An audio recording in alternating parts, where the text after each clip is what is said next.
Jasmine to uh, lead us with a word of prayer. Dr. Jasmine, are you there? Yes, I'm here. Yes, please lead us with a word of prayer. Sure, sure. Let us pray. Our Father, we come before your throne of grace, Lord Father God. Father, we commit today's lesson unto you, Lord Father. Lord, anoint the man of God that you have chosen to teach this subject, Lord Father God. May he minister the word in truth, in power, and spirit for your glory, Lord Father God. Let all those who are listening this message, Lord Father God, that your word will speak into their heart. Yes, Lord Father God. Lead them and guide them, Lord Father, into your wisdom, your knowledge, and your understanding. Father, Amen. I pray that you will touch each and every one and you bless them with the gift of revelation, Lord Father God.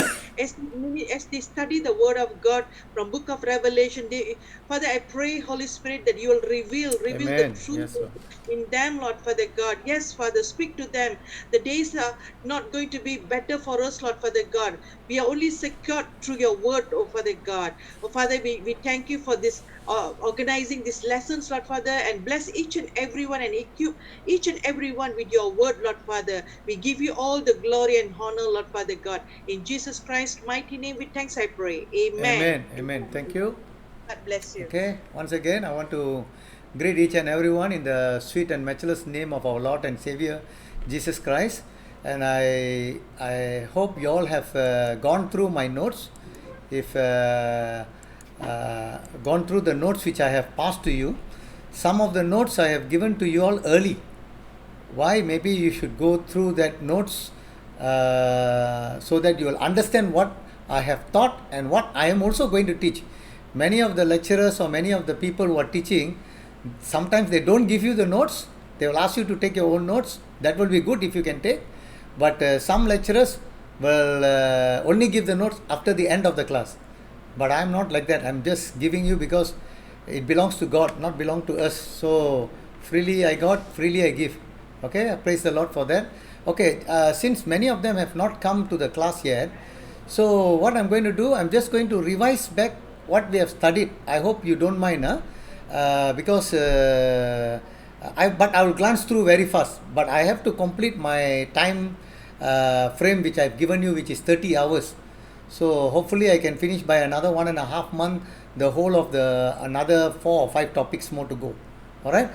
We were in. Are we being deceived in our Christian life? As I've told you, many will be deceived. Jesus said, many will come to deceive, and many will be deceived. And I hope you can see that today the biggest problem is who is preaching the truth. Okay. Who is preaching the? All groups are claiming from God, so teaching the divine truth. So that is why, because everybody has a different view of teaching, this is the problem. But I want to pause and tell you here your one thing, huh? Anybody teaching, let it be any denomination, any independent church, anything, of course they are relating it to the Bible. Yes, true. But I will tell you, only those teaching which relate to Bible, not relate to outside world, will stand. Meaning, Bible to Bible means you must show where is the Bible verse which is mentioned. If it is going to be a doctrine, it must be mentioned 2 or 3 places more. If it is not a doctrine, then it is okay. We don't need to believe. I always believe this matter. You see, if you have time, you do this matter. Just for anything in the church for a open-minded people, let's say, for example, what did Jesus say about that? Number one, you just take down a column and write what did Jesus say about that. Let's say, for example, Holy Communion. Okay, Holy Communion, or offering, or honesty, whatever the topic you want to take, just think what did Jesus say about that.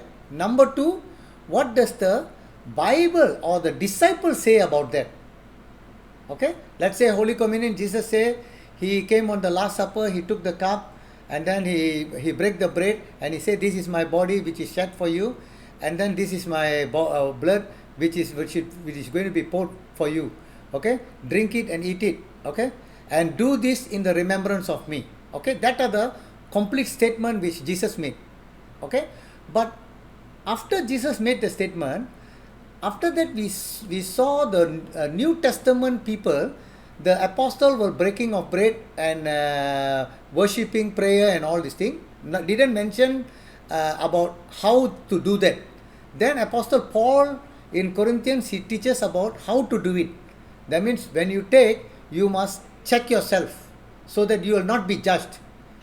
He also related to the Jesus Last Supper when he mentioned, but he said we need to check ourselves. We don't come and eat here the bread and this one in fullness, but think about how Jesus sacrificed his body, which was cut and which was striped and was wounded.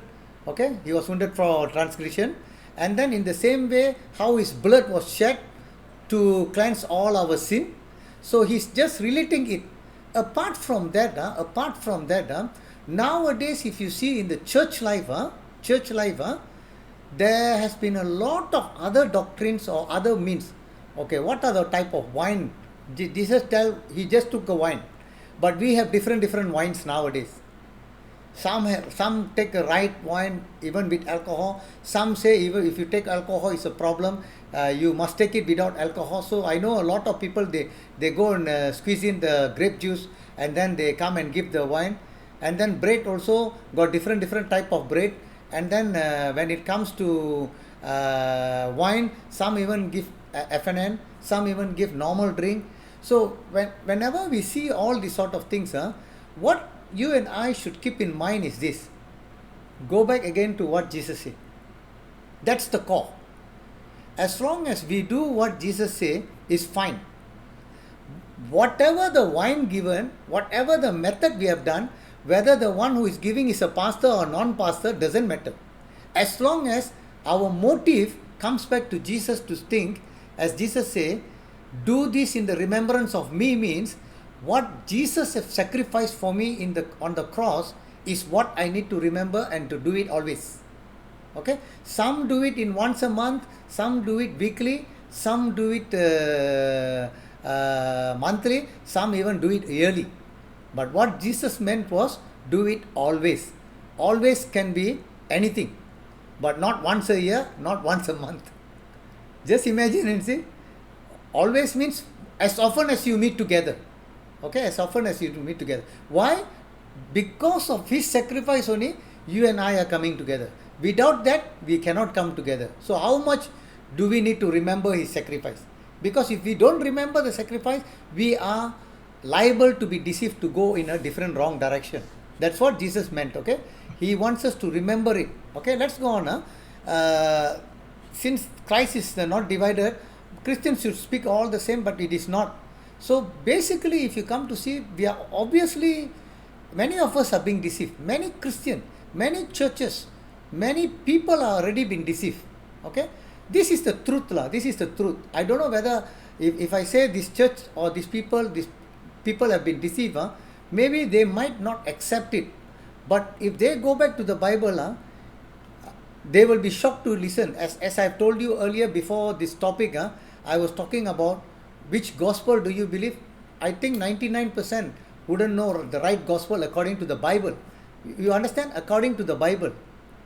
You see? Why I'm saying according to the Bible, if you and I want to be matured, we should not only just say that Jesus who died for my sins, buried and came back to life on the third day.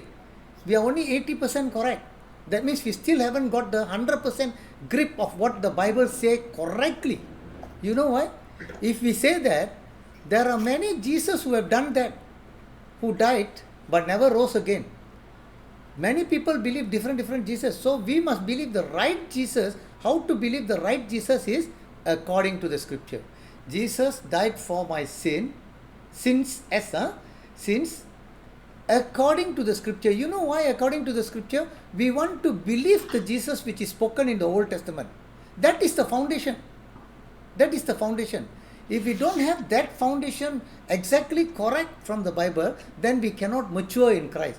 I'm not saying what you believe is wrong. No, you believe is right. Even though you don't have according to the scripture, your belief is right. God knows. But after knowing this further, we should grow.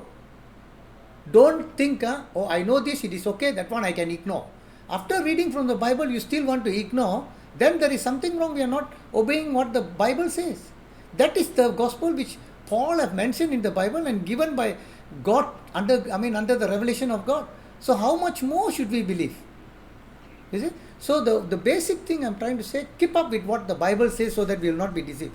Okay? So this itself, many people are already deceived. Then how?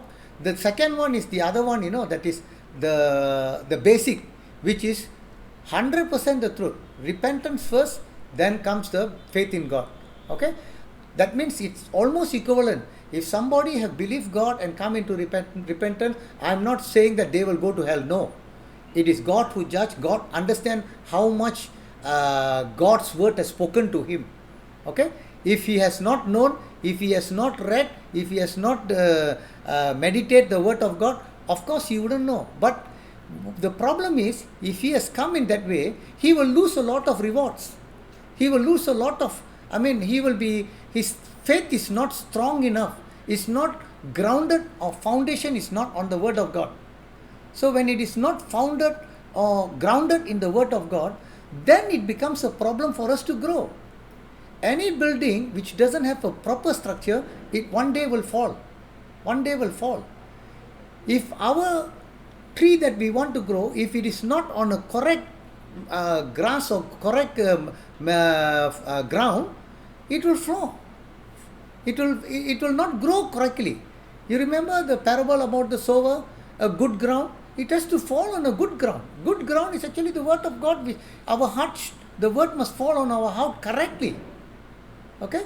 Then only we can give fruit for 30, 60 and 100-fold fruits. If not, we won't be able to give that amount of fruits that actually what we are thinking about. So this is very important for us to note. Okay? The next one I just want to tell you, if we can understand this basic, this is the basic which many people, many Christians are unaware, and many Christians many pastors are not teaching about it, that the church is having problem, and that is why the church is having a lot of problems in their ministries. Especially that one word I want to just say, if I am not forgiven, if my sins, a lot of sins, if my lot of sins are not forgiven by Jesus Christ, that means, in another word, if I don't believe that my sins are forgiven by Jesus Christ, can you understand?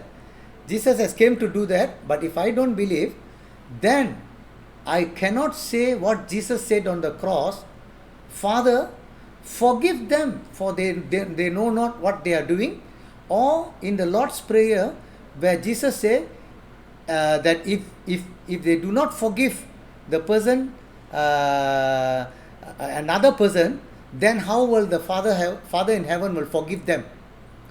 This simple basic thing will tell us that we must forgive, forget and move on with our life. Okay?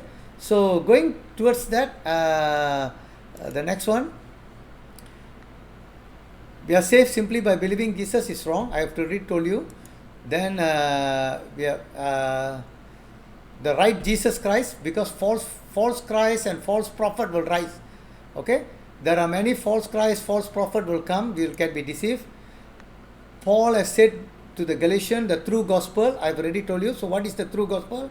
Jesus and the Spirit. I have clearly cleared for you. Okay, this one all I have already told you. What are the meaning of the gospel? 3 types of gospel I have told you. Old Testament gospel is God saving the Israelites.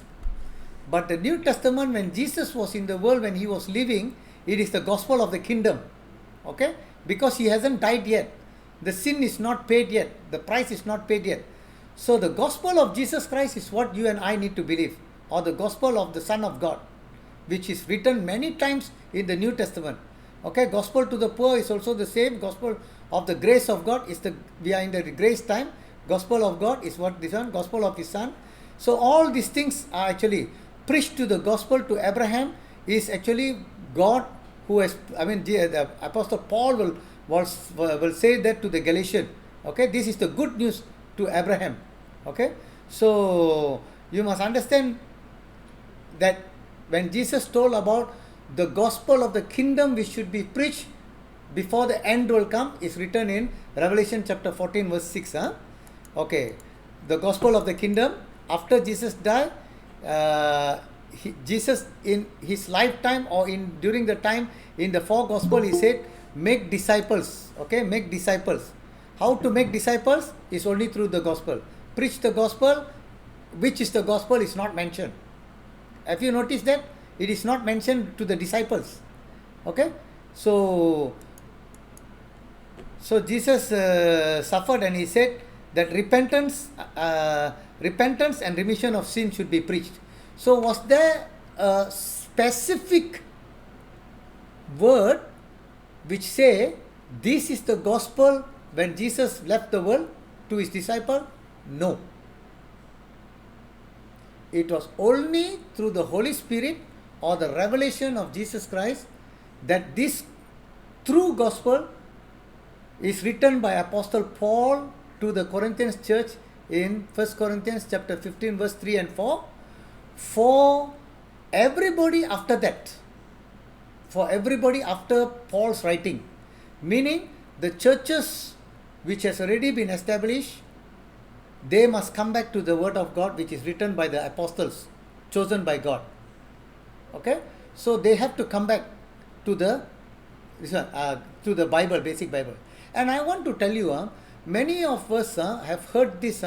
We want revival, we want the early church revival, we want the Pentecost experience and all these things. So we have to go back to the Bible. I would rather say we have to revert that word to go back to the true gospel and to the true repentance and have faith in God. If that is done, I think the rest will come into the place. I don't know, it is my own view on that.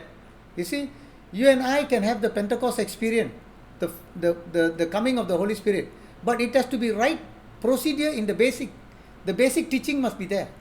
Okay, so this is something that we are not emphasizing much, okay, which I'm trying to emphasize so that you all will also emphasize, let everybody know about it.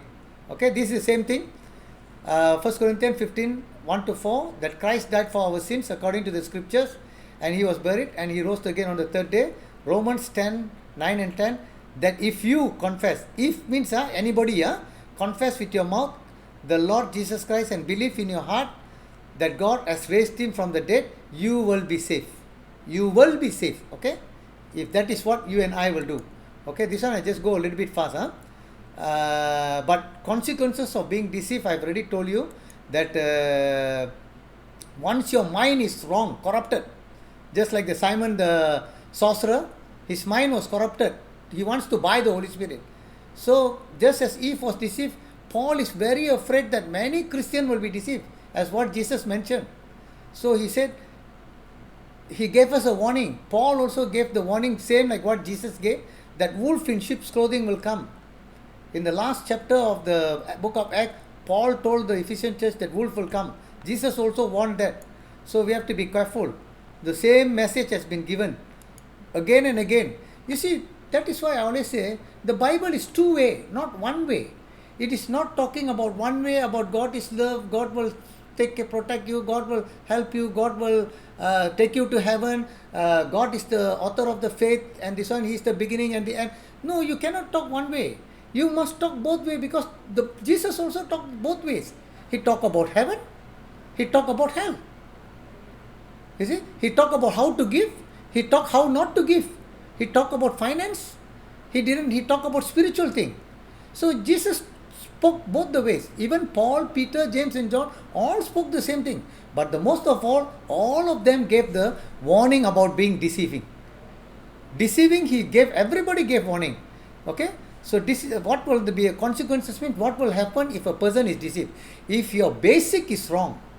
Okay? I want to repeat the basic. After repentance, after believing the gospel, after right Jesus and having the Holy Spirit, then the first step I want to repeat again is what Jesus said, the teaching of Jesus Christ. Matthew, Mark, Luke and John, but you can focus on Matthew chapter 5, 6 and 7, which is majority on the sin righteousness and judgment. I repeat this again, sin, righteousness and judgment. This is actually, you are the salt of the earth. Once you learn this, you are the salt. That means your character changes. Your character changes. Okay? Then the moment your character changes, then you will be the light of the world. Meaning, you have grown to share with others, to shine your light with others. If your character doesn't say, if I still smoke, how can I go and share with others? I can't share. My character is not changed. So unless I smoke, I don't smoke. Now I go and tell a person who is smoking, then it makes a difference. If I smoke and I cannot leave my smoking habit, how can I go and tell another person who is smoking, telling him, please don't smoke? That is hypocrite. Okay, that's hypocrisy. So we must understand how we need to shine is after our character change, to be the salt of the earth. After that only, to be the light is the second step. So second step means you and I must know about the Hebrew chapter 6 verse 1 and 2 to grow in Christ. Okay, this is the procedure. Okay, once you grow in Christ, I will tell you, after that you will not be shaken by people who comes and tell you any wrong doctrine or any doctrine. You are already grown.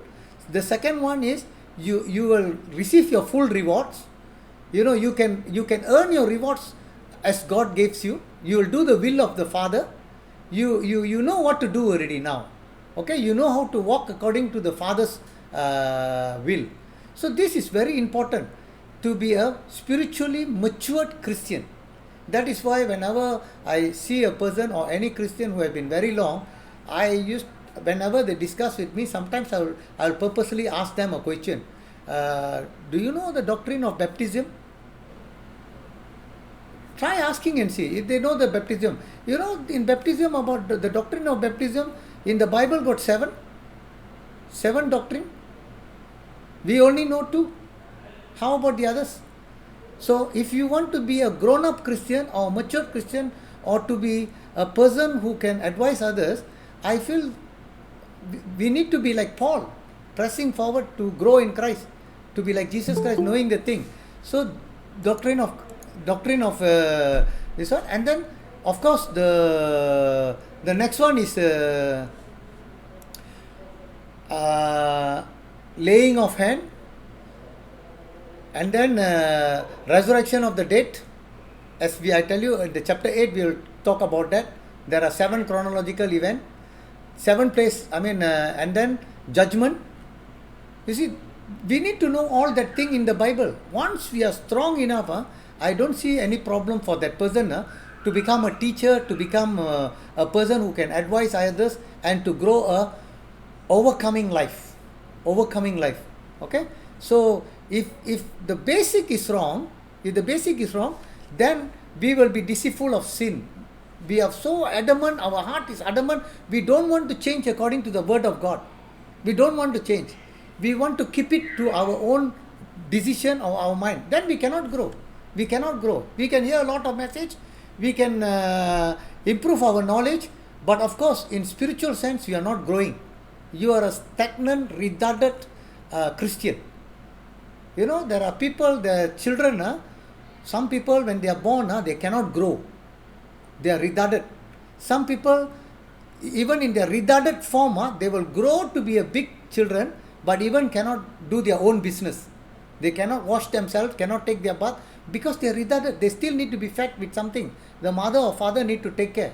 That is called retarded. So in the same way, we also can be a Christian who is retarded. Every time we need to listen to the message of God, and it will be the same message and nothing improved in our spiritual life. So how do we improve ourselves in spiritual life? Going back to the Bible. I strongly believe, if you read your Bible, if you have any doubt, the moment you start to ask a question to the next person, let it be whoever it is, you are already decided to grow in Christian life. I repeat again, the moment a person start to ask question, he is now ready to grow. And I want to pause again at the part of the question there. If he is asking to test whether the person know or not, he is a retarded person. He is a retarded Christian. He is the Pharisees and the Sadducees who came to ask Jesus to catch him. The Bible is very clear. He is the Pharisees and the Sadducees who will never enter into heaven. He is trying to test the person. If he wants to ask the question to learn things, to grow in Christ, I really praise God that that person, God will see the heart and He will show him a lot of revelation, and He will tell you. You remember the book of in the book of Revelation, you see, when Jesus spoke to the one of the church, He said, I will give you the hidden manna to the overcomers. I will give you the hidden manna. Do you know what's the meaning of hidden manna? Hidden manna means, manna is the food to the Old Testament during the time when the Israelites were in the desert. So the hidden manna means, that manna was the real manna which was given to them for their eating to survive.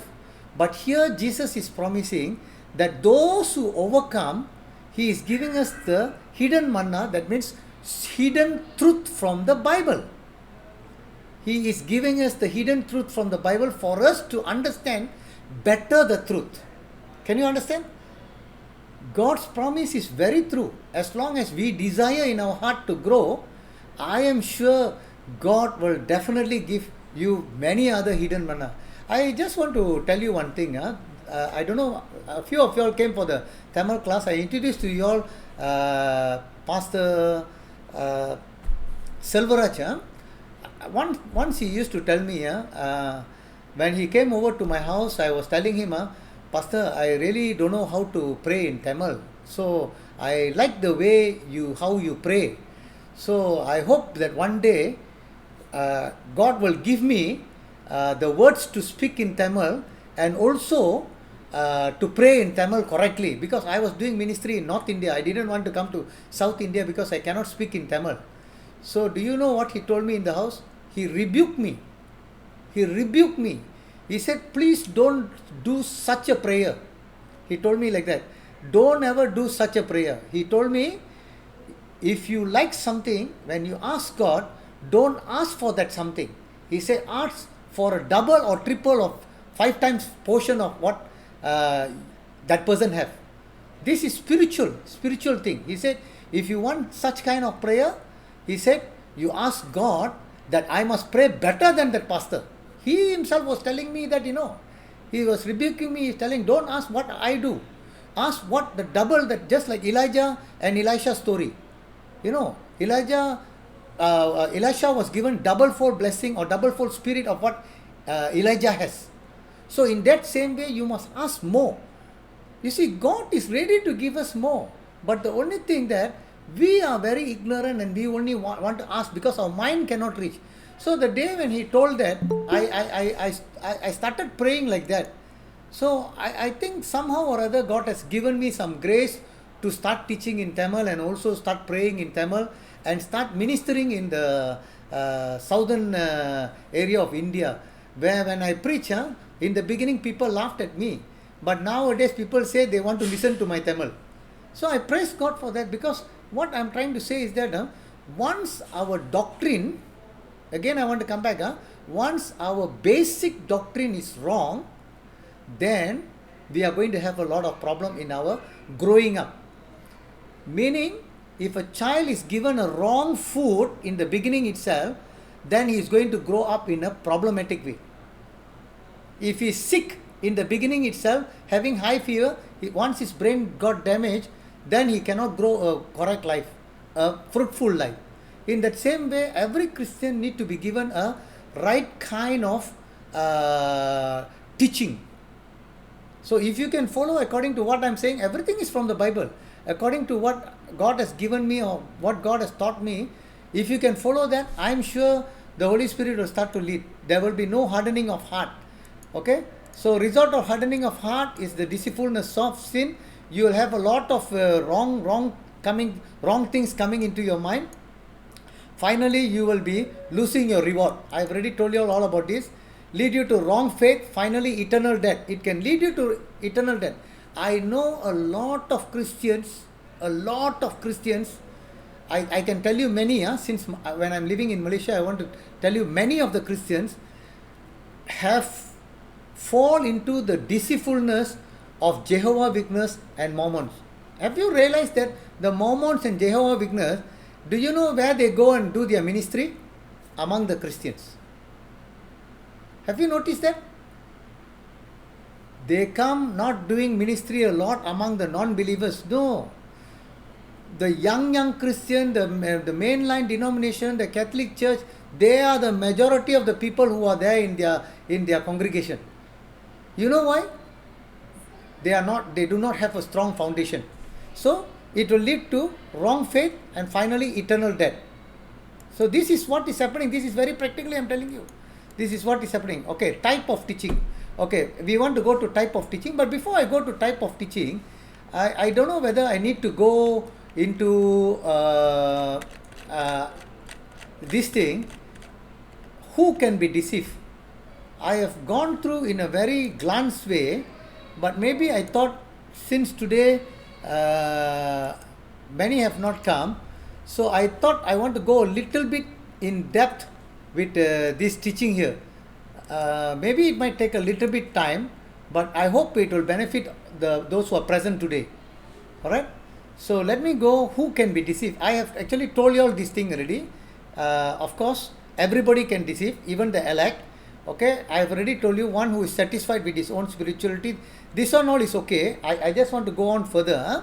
One who is satisfied with his own spirituality, that means don't think we have grown enough. My understanding of the Bible is enough. Don't come and teach me. Everybody must learn. Even I must learn. Okay, we must be open to the Bible to teach us more and more. Okay, the one who is too involved in the world. Okay, if you and I will know that if how much time do we spend on the Bible and how much time, I mean, not only the Bible, in our prayer life and the Bible. Prayer life is me talking to Jesus Christ, and Bible, Jesus talking to me. Okay, in these two life, how much do we spend time compare to the worldly life that we have?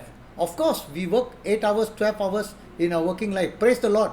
I'm not saying that this one. Even in our working life, we got still time to talk to God. Even when we walk to the bathroom also, we can talk to God. Even when we do something during the time also, we can talk to God.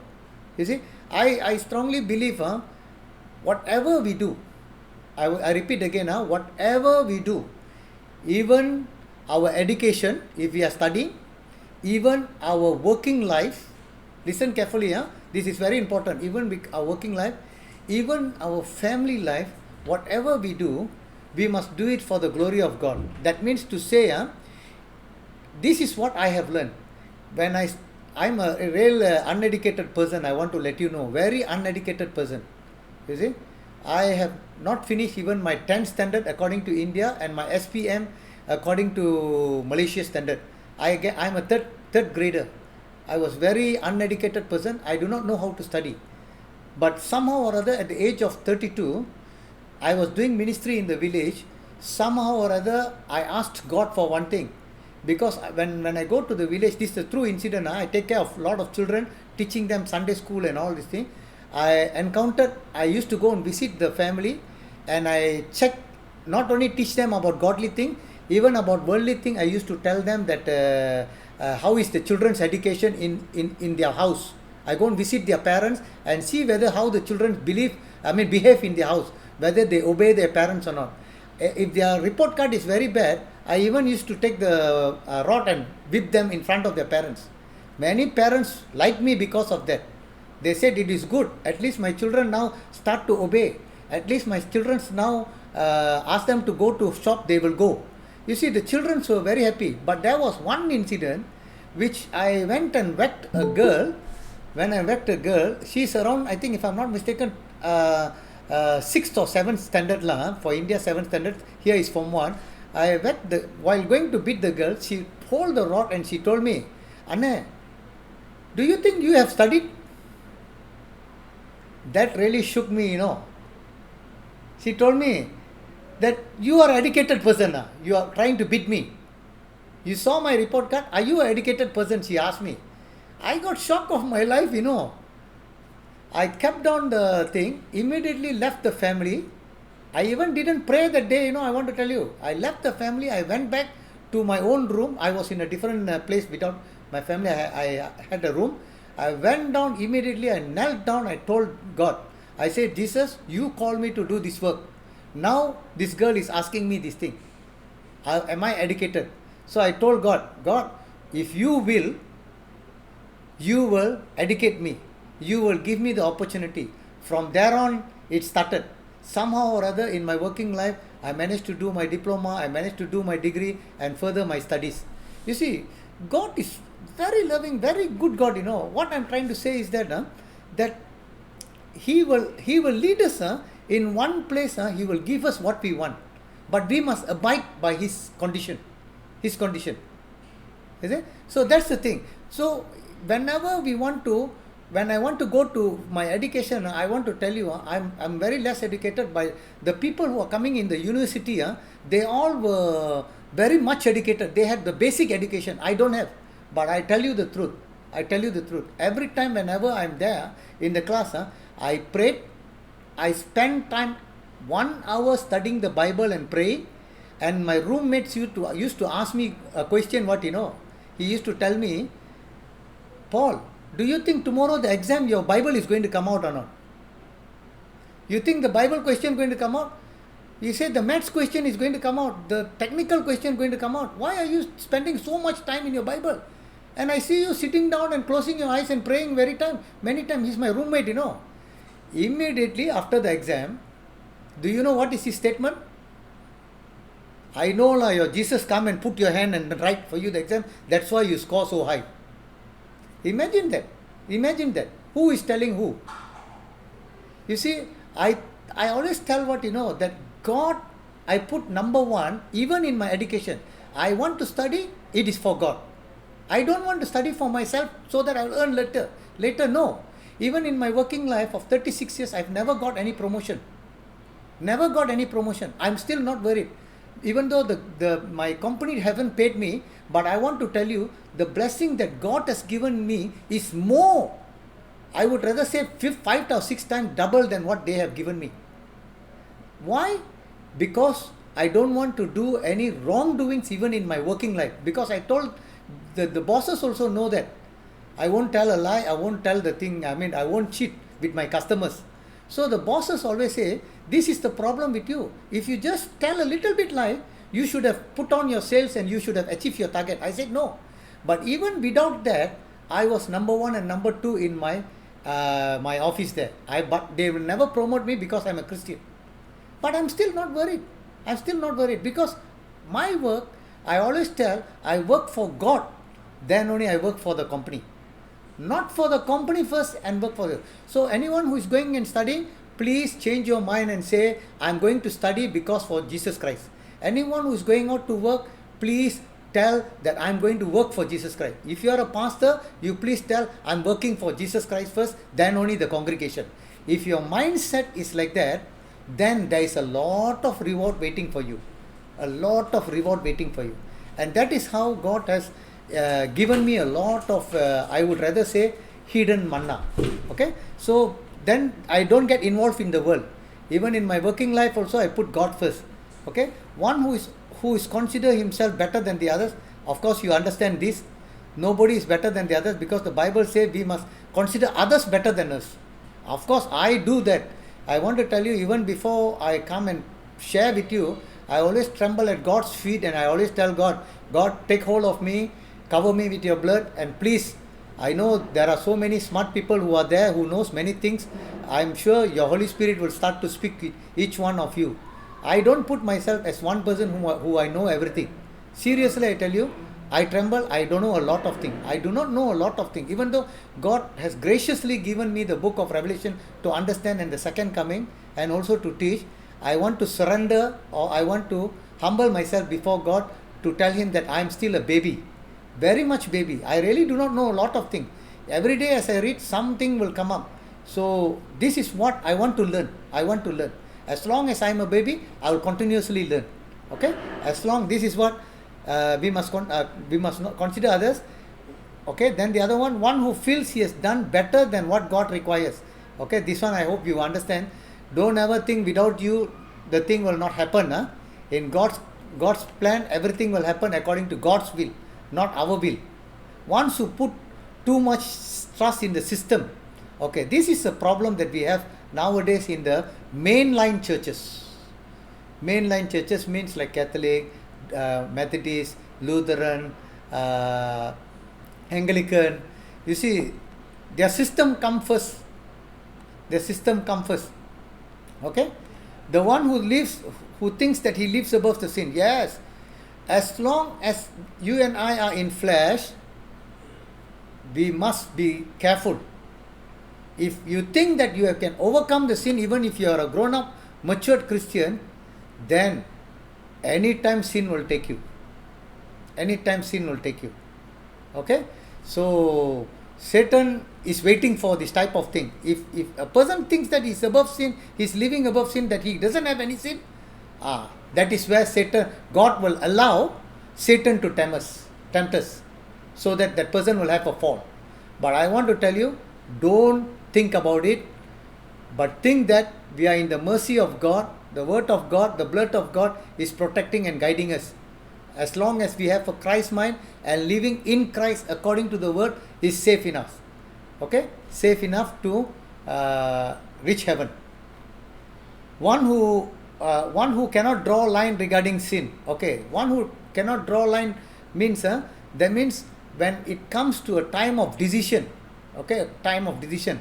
Let's say, for example, buying a house, finding a boyfriend or girlfriend, or which career to take. All these things, a person must know how to draw a line to seek God first. Seek God first. Don't decide and go and tell God. That is a different wrong path. Seek God first, let it in the prayer. If God gives you a heart of peace, then you go ahead in getting your thing done. If God gives you a heart to question certain thing, the house is too costly, we cannot afford and all these things, then I would rather say follow what the Holy Spirit tell you, not to go and embark on this type of problem, or buying house, career, or finding a life partner. Okay, so we will avoid a lot of sin from here if that person know what he is doing. But after buying a house, then you cannot pay, then you want to work another 3-4 work, you are going to end up doing a lot of sin, because you don't know how to draw a line. You see, you need to draw a line. People need to be taught how to draw their line. How does God speak? How does God relate to us, so that we can overcome sin? Okay, this is the one which I wanted to go a little bit, and then together with the 7 types of teaching. Why does God allow? I've already told you, Satan is the father of lie. And if you see that actually God desire all people to repent and to come to be saved. But 2 Corinthians, Satan has already blinded the people. But in the same way, if you see that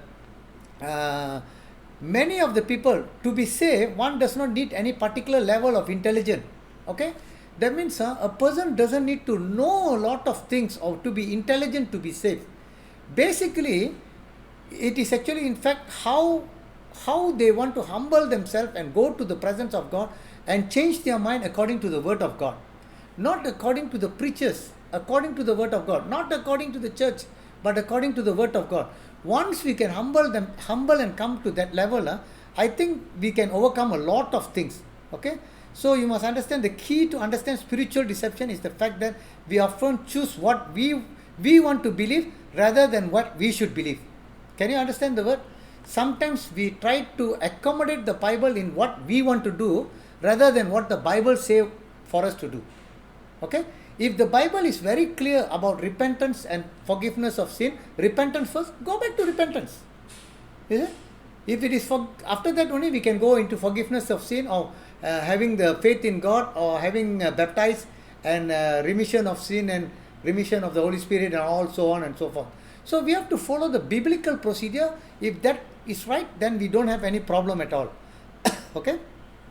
So although Jesus has done many signs before the people, okay, they still didn't believe in him.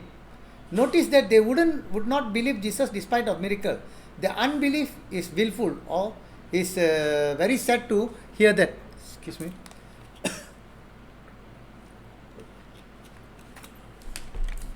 Okay, I've already told you Eve is the first one who have been spiritually deceived by the serpent. The same work of what Eve went through is the same thing that people are having problem.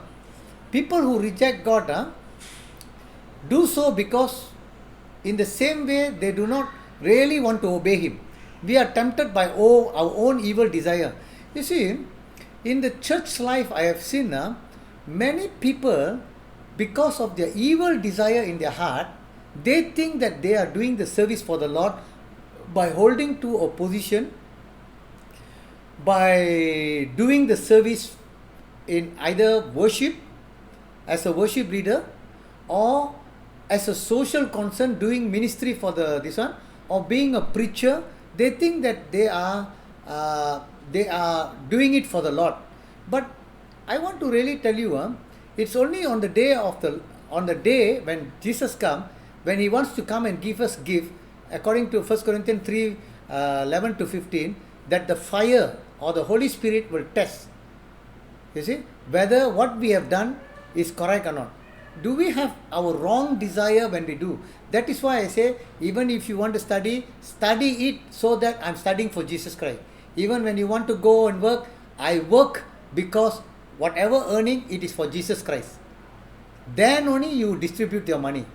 You see, even the pay that you get, you have to pray first, if possible, and tell God, God, this is the earn money I got, and what I need to give you, I give you. What I need to do, I give you. Okay, I do. Okay. Of course, when you speak about tithing, each and everyone will have a different view. It is okay, but biblical view is a different view also entirely. All right. We must go to the biblical view. Okay.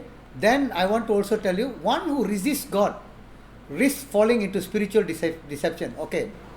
Meaning, the moment the Bible tell you something, and we put in our mind and try to think opposite of that what the Bible is saying. But of course, when the Bible says something, you must take both the part. What the Bible say here and what the Bible say against. You must have both the view, the whole counsel. I would rather say the whole will of God. Okay, as just now in the beginning, those who came early, they were asking me a question. So how do we understand? If Acts chapter 20 verse 27 say, Paul has taught the whole counsel of God. That means the good and the bad he has spoken. Just like in the Old Testament, Moses has spoken about the blessing and the cursing. You see, God is very fair, He told, it is your choice. It's your choice and my choice. The blessing is put forward to you. The curse also is put forward to you. What you choose, what you sow, that you reap. In that same way, Paul also, when he taught, or even I would rather say what Paul wrote in the Bible, what the Bible in the New Testament is teaching us about Jesus Christ is positive and also negative. The gospel and the not gospel. So everything he has told us, balance, heaven and hell. Okay? So everything is balanced in the sense that if we try to negotiate means or compromise. Let's say the Bible say, love your neighbor. But there are people who think this is something which I cannot hold, cannot do, to love my neighbor or to love my enemy. Some people think it is impossible for me to forgive that person. It's impossible for me to make friend with my neighbor who is arguing with me and having a lot of problem. Not only our real neighbor, in other neighbors in our church. It's impossible to make relationship with our church member. I would rather call church member, because some of them are really not believers, but they are coming as a church member. You see, they would have done terrible things to you all. You see, so we cannot forgive them. But I tell you, Bible is very balanced. It says you must forgive. Just as Christ has forgiven us, we have to forgive them. No matter whatever their sin is, whatever the problem is. So, if we still insist, compromise, or thinking and telling God, I think it is very difficult to forgive, do you know what God will do? The Bible has answered that question. The one who resists or risk falling into scriptural decision, if you read 2 Thessalonians 2, 8 to 10, if we give up the real truth, we will believe just about anything. Meaning, if you go to this verse, God will give us to believe what we believe, the false. Can you understand? If you cannot forgive, God will say, never mind. It's your choice. It's your choice. You want to believe that, you want to compromise that, then you know, when that person has already thinking that what he believes is right, and God has also endorsed it, he endorsed it in a wrong way, God allow him to believe the wrong things. When he is allowed to believe the wrong thing, whatever you are going to go on, you will not grow. Whatever you are going to do for the Lord, you will not get your reward, because your faith is wrong. Your faith is wrong. The moment you submit to God in whatever matter, what the Bible says, I need to forgive my neighbor, I will forgive my neighbor. If I need to love my enemy, I need to love my enemy, I will do that. That is the time the Spirit of God will come into you and take control and lead you into other important things or other truths. Next truth. If not, you will never get the other truths. All humans sin based on their human choice. Remember? I've told you, it is your choice and my choice which make a difference. What the Bible says, if you get that choice, we will go into that choice. Okay? How to avoid deception? We must avoid being deceived by Satan, by the world. Okay, the world can deceive you. Okay? You can read the notes. The flesh, we ourselves can deceive ourselves. Remember that, we ourselves can deceive. Whatever the heart and the spirit, the flesh and the heart is always within us, which is actually, I would rather say, fighting between the self. Whether our thought goes first or what the Bible says goes first. This is where you and I have to decide. Okay? If you think our thought goes above the Bible, is what we will fail the truth. We don't believe the truth and we fail the false, and we will fall later. Okay? If you allow the Bible to take control of our spiritual life, then we will grow in spiritual life. Okay? Flesh. And by other people means there are pastors, you can see here, pastors, CDs, our talk now, and by ourselves. Okay? Ourselves means our thoughts. Okay? We are kept by the power of God through faith for salvation, ready to be revealed at the last time. But there are many practical things we need to have to do as an individual believer. God gives us abundant resource to protect ourselves. Abundant means a lot of resource how to overcome. The number one resource is the Holy Spirit. Number two resource is the Bible. Number 3, 4 and so on is other resource which they done. Okay? How to protect ourselves. How to protect. Seek God's help and know the truth. Okay?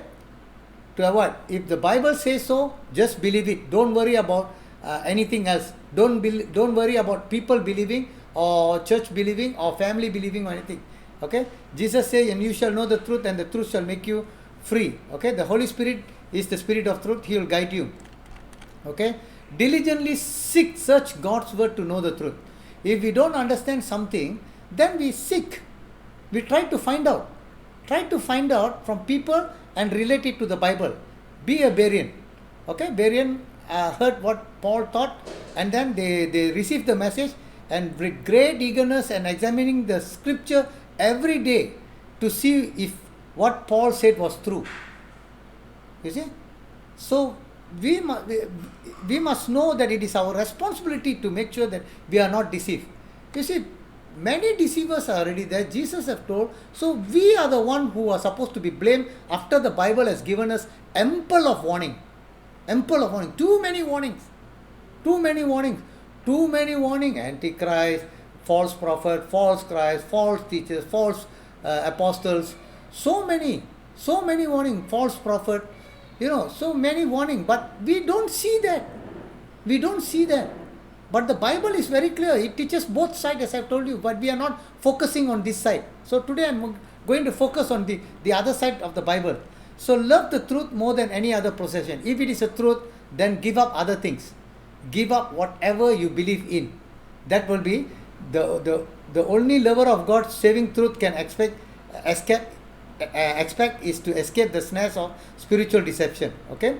Be willing to accept the truth regardless of the circumstance it may put us in. Learn to hate every false way. Okay.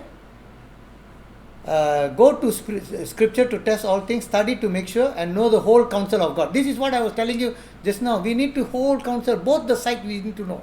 Evaluate it in both ways. Don't only evaluate it in only one way. Just one verse and we hold on, then that's a problem. You see? That's the biggest. Be open to the scripture and counsel and admonish. Be willing to seek the truth. Okay? It may be found by comparing what we heard now and read the word of God. Okay, examine our motive and understanding before God. Okay, be honest in our evaluation of our condition. That means when we want to ask God, our motives must be clear. God, I do not know, I do not understand what I'm doing is right or wrong. Please help me. Please help me to understand what is right and what is wrong. So when our motive is correct, then only the Holy Spirit will teach us. But if our motive is wrong in the sense, our church or our mind has already decided this is what it is, then you read the Bible for no point. It will never reveal to you anything. You will never get the Holy Spirit to teach you anything, or God will never speak to you because you have already decided. If you and I have decided what is what we want from the Bible, then how can the Bible teach us? That is why we must go like a little children or babe to the Bible to understand the truth. I always do that. Whenever I pray, Lord, I don't understand much thing. Please help me to understand more. I love your secret, I say. I love your secret. Please give me more. I want to know. When we go humbly to God, many times God speaks to me in a lot of, revealing a lot of secret that we cannot contain ourselves. So, that's the thing. Rest in the truth and reveal to us now, but be open for further clarification. Okay. You see, in the book of Daniel, chapter 12, verse 4, it says that close up and seal the truth, for in the last days, for wisdom will grow. Sorry, not in the last days. Wisdom will grow. You see, I wanted to understand what was hidden was revealed to the book of John after Jesus Christ died, after the church has been established. But wisdom start to grow. I want to tell you, when I was a young boy, I loved the revelation, but I cannot understand. A lot of preachers who preached to me about the revelation, during the time I feel that was correct. But it was wrong.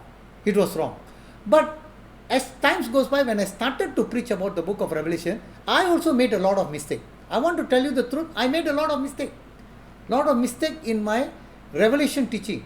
But as time goes, as I search the Bible, as I ask the Holy Spirit to lead, the Holy Spirit will help us to develop one by one. But when you and I are very serious, I want to pause here, very serious. God, you must tell me. If not, I'm not going to teach anymore. If not, I'm not going to preach anymore. I was very serious about this. When I was very serious about this, that is when the Holy Spirit asked me to sit, leave all my position, all my posts. I was one of the chairmen during the time in my church. So leave my position, sit at the Lord's feet. 9 months cried at the Lord's feet. God gave me a lot of things about what I'm teaching you now. And after the 9 months, God told me, take a ticket to India. That is where I started to go to India. And the first place I went, Brother Robin is here. It was in Udampur. That time I went, I told the pastor, please don't ask me to come and preach. I only will take Sunday school. But somehow or other, when they asked me to speak, I spoke about the book of Revelation. Pastor Deepak is my interpreter.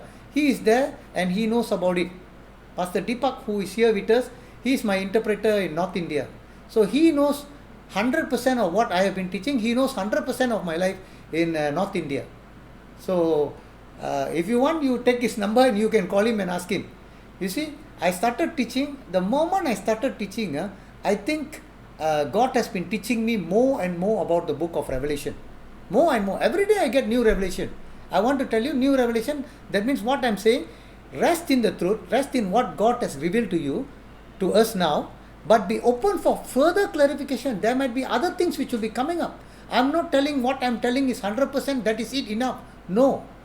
God will give you more and more as you depend on Him. As the Holy Spirit lead you, He might give you more and more to you yourself.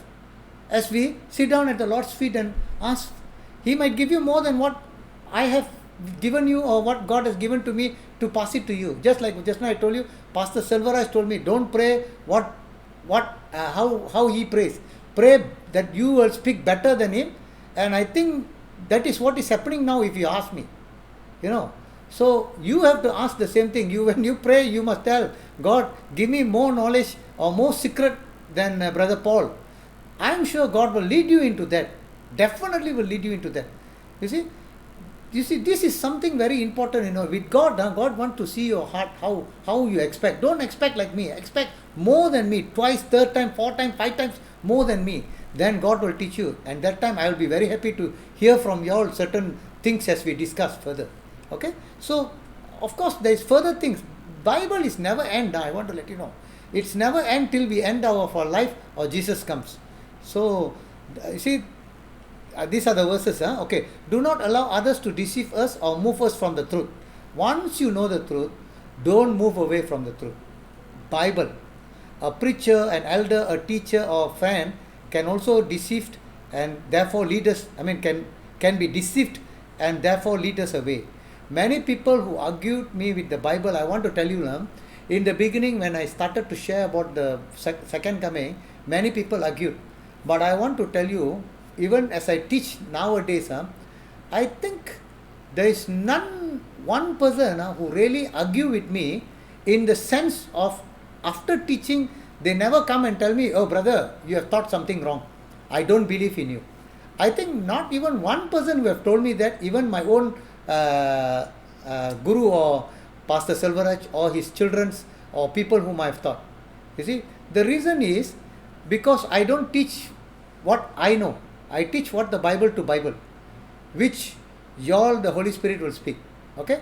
But in the same way, there are many people, I also want to repeat again, there are many people who come and tell me a different thing. You know what they tell me? You are telling a wrong thing. Do you know that we are in the 1,000 years tribulation period, and you are telling that, the 1,000 millennium years Jesus ruled? Jehovah Witness believe that. Okay? And then there are people who say there is no many judgment. There is going to be one judgment, and it is for a good and evil. One day when Jesus comes, everything is finished. There are this type of people never learn the Bible, never understand what is in the Bible. They never really, you show them any verse also, they are flesh or carnal people. Their mind is earthly people. They cannot think spiritually. You see, Bible, you have to take two things. One is carnal and one is incarnal. That means it is also spiritual. It's not only worldly, it is spiritual.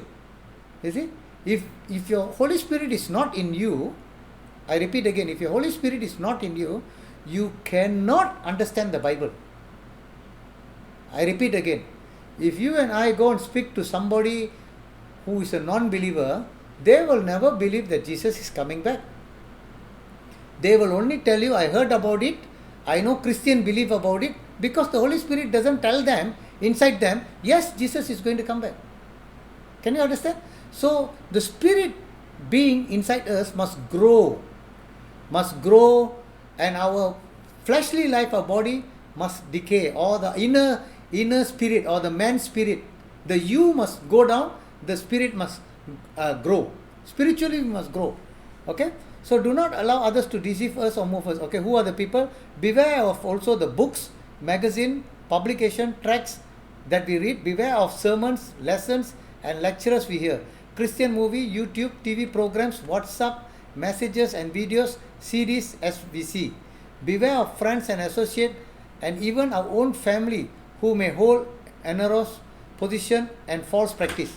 Okay, this is something very careful. Nowadays with WhatsApp, many messages coming. I want to tell you many influence, they keep on talking whatever they talk. But if you don't have the basic doctrine, you and I are going to be a problem.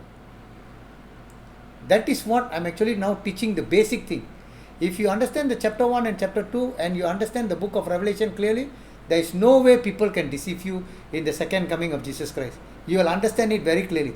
Every time when people speak about that, I can tell them where they are going wrong. I can tell them where they are going wrong.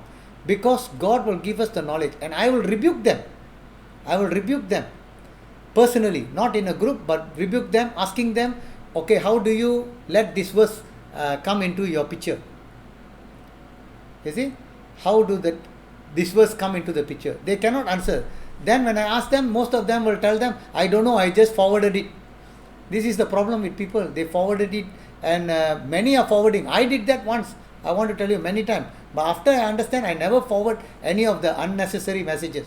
I only forward important and bringing up faith or some good messages. If not, I will never communicate with people unnecessarily. Okay, communicate the truth so that the others will be let out of deception. Okay, put on the armor of God. I have already told you. Be balanced. Okay, this is what balance. Both the side you must understand that this one. Avoid extra biblical revelation and experience interest.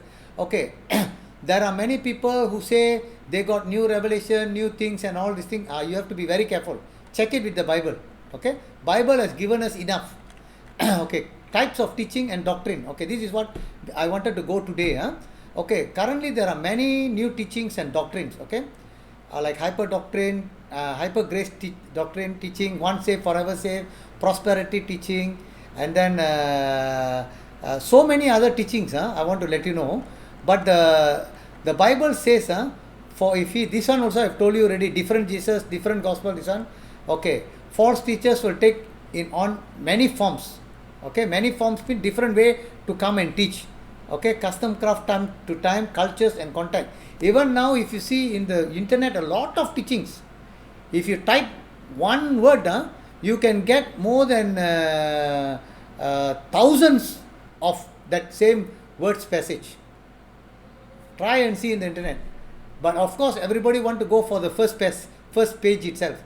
But whether it's trusted or not trusted, I wouldn't know. Unless you are grown up in spirit. Okay, heretic. Okay, I want to go into the type of teaching. Let me go in the other side. I think it will be better if I go there.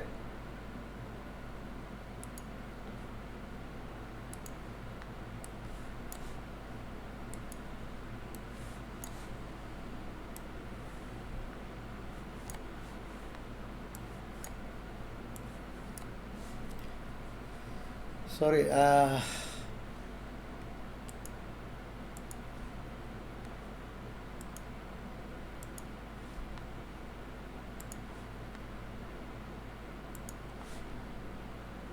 Okay, 7 types of teaching or doctrine. This is very important for us. Bible has already mentioned. Okay, 7 false teachers carrying out their destructive work in the church today. Okay, number 1, the heretic, who teach what is bluntly contradicts an essential teaching of Christian faith. Okay, this one, Peter has already warned us that there were also false prophets among the people. Okay, even as there will be false teachers among you. False prophet, false teachers, who will secretly bring in destructive heresies, different stories from the Bible, even denying the Lord, like the Jehovah's Witnesses, Mormons, who brought them and bring themselves swift destruction. One day they are all going to go to hell. Okay, heretic continue the evil work today, sometimes by contradicting the truth and sometimes by adding to it. Okay, what do they do, heretics? You see, I don't know how many of you have talked with Jehovah's Witness people. I have many times had, I think more than 5-6 years, even till today, I told that guy no need to communicate with me, because after telling him a lot of things, he still don't want to believe. I've already put a full stop. Of course, I've spent more than 5 years with him. The one of the leader who is not willing to repent. He is trying to tell the Jehovah's Witness that we are all wrong. We don't get back to the KJV Bible. And you know who Jesus Christ is? Michael the Archangel. So I've shown him a lot of verse. He wants to defend himself by going back to the old version. He said even the King James Version sometimes is wrong. So how can this type of people who are changing the doctrine of Jesus Christ? I said, Jesus say, I am the Alpha and the Omega, and God also say, Alpha and the Omega. The I am, who is in the Old Testament, the New Testament, everything is already mentioned. Still they cannot digest the truth. They are still trying to substitute Jesus Christ in the earth. In heaven, he is called Michael. So I even showed him saying Jesus Christ is standing at the right hand side of God. That is Michael. You see, when people change the truth like that, you cannot do anything. This evil work, one day the Bible says that bringing destruction, swift destruction for themselves. Okay, so heretics continue the evil work today. Nowadays also still there is. Mormon there is. Okay, so they are actually altering the God's finished work, or like Mormons, they may add to it. Like Jesus Christ died and went to Latin America, and he had other new things to teach. You see, the Bible is very clear. You cannot subtract, you cannot add. So these people are very boldly attacking, tempering the faith which was once for all delivered to the saint. You see, this is Jude 3. If you see, God has already completed everything. Okay, the second one is the charlatans. Charlatans is only interested in Christian faith to extent that it can fill his wallet. I'm sure you know about all these people. Okay, you read the notes which I give you, got many details. I want to tell you, even today got lot of people. The charlatan don't think only about pastors. Don't think only about pastors. I also want you all to think about the leaders, about the members, and finally about you and me. Are we the charlatan we believe Jesus because if we go to church, we can earn some money. We can fill our wallet. Okay? There are many charlatans, you know. The charlatan is a person who uses Christianity as a means of personal enrichment. You know, many people are employed as pastors, employed as church workers, employed as leaders, or van drivers, or Christian teachers. Many people are employed, you know. Employed means they are paid by the church, but they really do not serve God with their heart. If you and I are employed, then we are the charlatan who are living for our money. That's not what God called for. Okay? God didn't call us to earn money through his calling. Okay? Money will come. That is different. But if we are thinking that by working as a pastor, leader, we can fill our wallet and we can live a life, then you are wrong. Our faith in God is that God will provide. The next one, if He has put you in a position of a pastor, do it faithfully, keeping watch of the sheep, even in the night. The rest will come to you. Set your mind correctly. Okay? 1 Timothy chapter 6 verse 3 to 5. If anyone teaches otherwise and does not consent the wholesome word, even the word of our Lord Jesus Christ, and to the doctrine which accord with godliness, he is proud, knowing nothing, but is obsessed with the dispute and argument over words, from which comes envy, strife, revealing, evil suspicion, useless wrangling of men of corrupt mind and destitute of truth, who suppose that godliness is a mean of gain. They think by becoming a godly person, it is something for them to gain. From such, withdraw yourself. Paul is advising Timothy that don't use Christianity or godliness as a mean of gain. Do you know, in many churches, as long as they can pray and they can worship and they lead, they become a pastor. But whether do they have the calling is something that really need to ask God. Okay? Calling must get confirmation from God and also from the man of God and from the word of God personally. 3 things has to be confirmed. Okay? According to the Bible. Okay? So, you know why charlatan? They enrich themselves. Like for example, today, Paul Dinagaran, Benny Hinn, Siflo and a host of other peddlers and prosperity gospel to enrich themselves from their following gift. Do you know Paul Dinagaran has personal jet?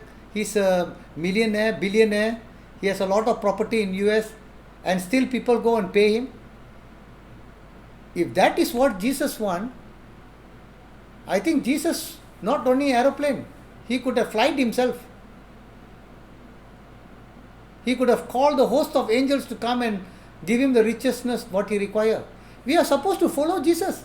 Okay, never mind, no need to follow Jesus, never mind. At least follow Paul. To partake in Philippians chapter 3 verse 10, Paul say that I might know the resurrection and also to partake in his suffering.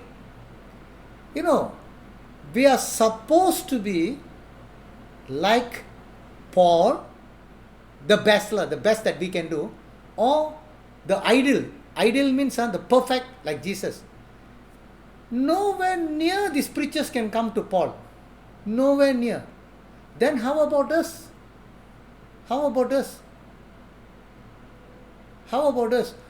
What is the richness that you and I need to live is for us to live a moderate life. Whatever we got is for us to live. Whatever is extra for us to give. I would rather say whatever is extra for us to save treasures in heaven. You got what I mean? I am not saying that these people are wrong or these people, but these people are an example of charlatan, filling the wallet. Do you think that Jesus Calls and Benny Hinn are receiving more gifts now, receiving money? Yes, they do. But are they poor that they should receive money? Can you understand?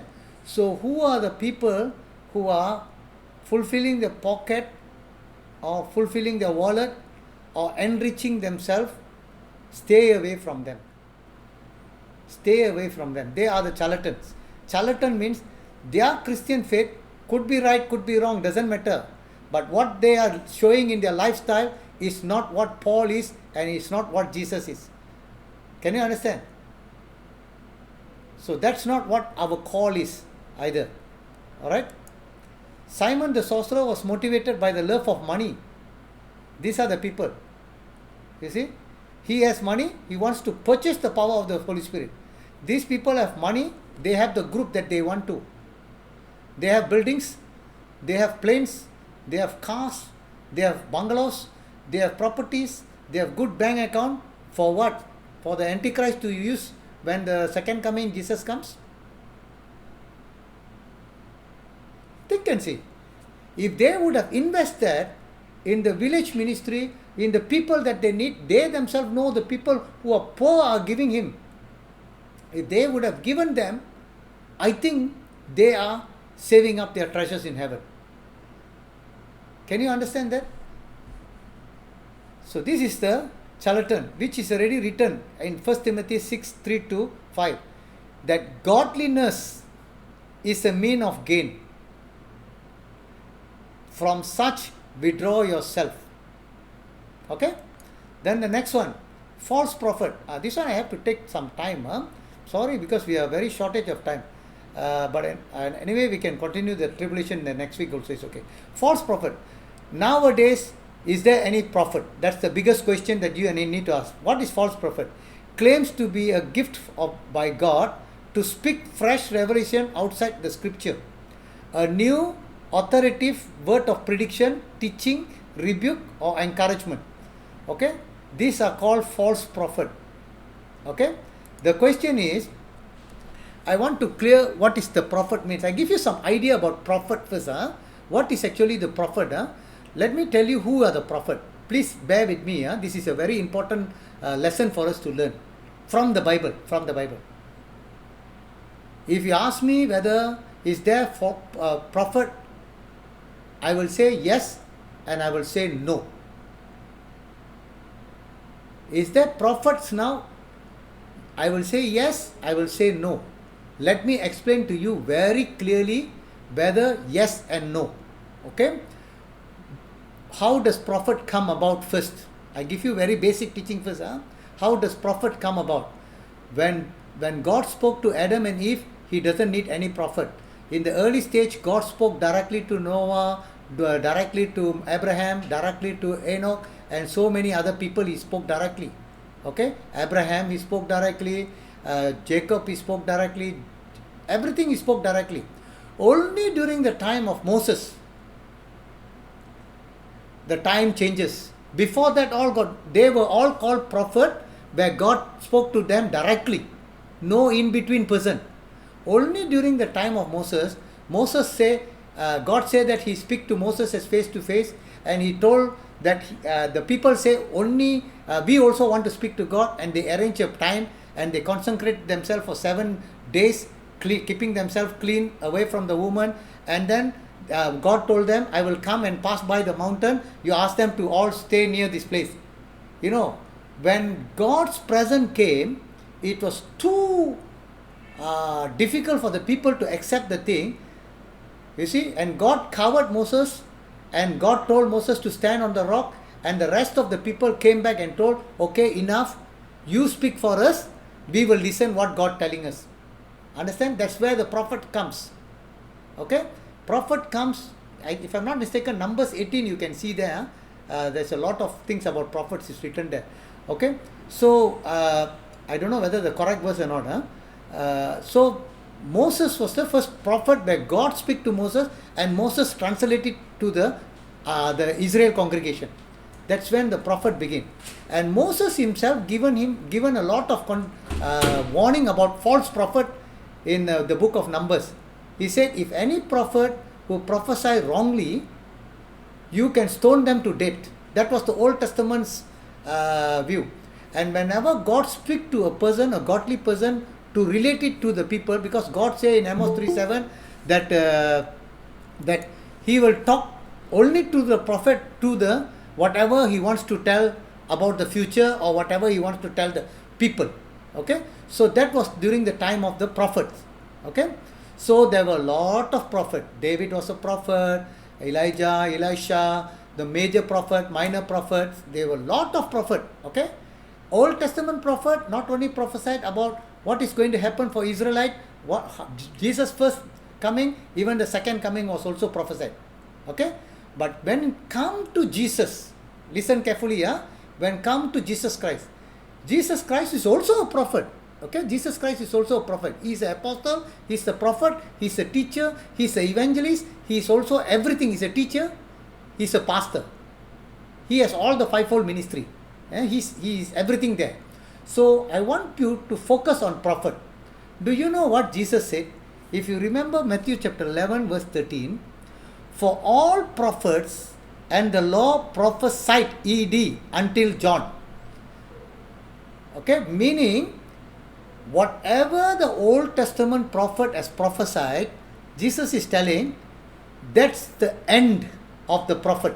Listen carefully. I don't want you to make a mistake. You must understand it correctly. That's the end of the prophetic ministry. That means anything they want. Old Testament prophet, what do they prophesy? Very simple. They prophesy what will happen to the Israelite people. They prophesy about Jesus coming, and first coming and second coming. Okay? They prophesy about end time events. In the book of Daniel, a lot of vision Daniel as a prophet has prophesied or written in the book of Daniel. Okay? Everything is written. But Jesus is telling all prophet, whatever the Old Testament had, all prophet and the law, whatever the law they have written, prophesied until John. That means till John finish. Okay? After John, what happened? Let me show you. After John, Jesus is the last person to prophesy about end time and what is going to happen. For us, we require what is going to happen in the end time.